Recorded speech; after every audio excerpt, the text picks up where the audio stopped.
Unwanted 72 এর ডোজটা আমাকে বলো তো। দেখো, আনওয়ান্টেড 72 হচ্ছে একটা গর্ভনিরোধক ওষুধ।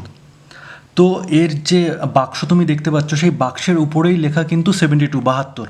তো এই 72টাই এটাই হচ্ছে উত্তর, যে এই 72 ঘন্টার মধ্যে, অর্থাৎ 3 দিনের মধ্যেই তোমাকে কিন্তু ওষুধটা নিতে হবে।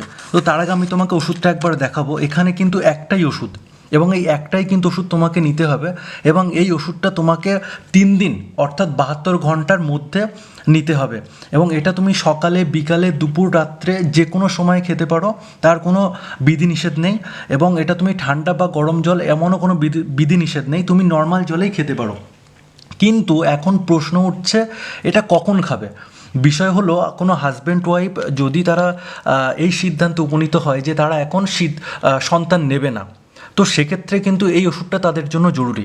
বা এমন দেখা গিয়েছে যে কোনো মা হয়তো এখান থেকে 2 মাস আগে সন্তান প্রসব করেছে, তো তার জন্য কিন্তু এই ওষুধটা খুব প্রয়োজন। এই জন্য, কারণ তার পক্ষে এখন বাচ্চা নেওয়াটা খুব ডিফিকাল্ট তার হেলথের জন্য।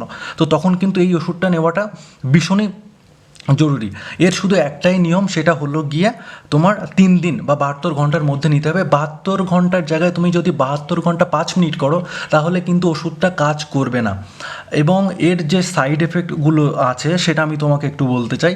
সেটা হলো, এটা নিলে একটু মাথা যন্ত্রণা করতে পারে, এবং তলপেট, যেটাকে অ্যাবডোমিনাল পেন বলে, সেই তলপেট একটু ব্যথা যন্ত্রণা করতে পারে।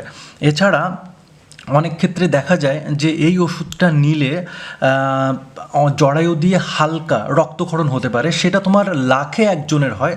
তো এটা খুব রেয়ার, দেখা যায় না বলতে গেলেও চলে। তবে যাদের হয়, যে জরায়ু দিয়ে হালকা রক্তপাত হয়, তাদের ভয়ের কোনো কারণ নেই, দুশ্চিন্তার কোনো কারণ নেই।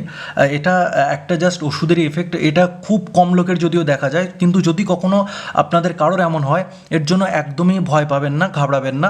এটা একদমই নর্মালি একটা লক্ষণ, এটা হতেই পারে।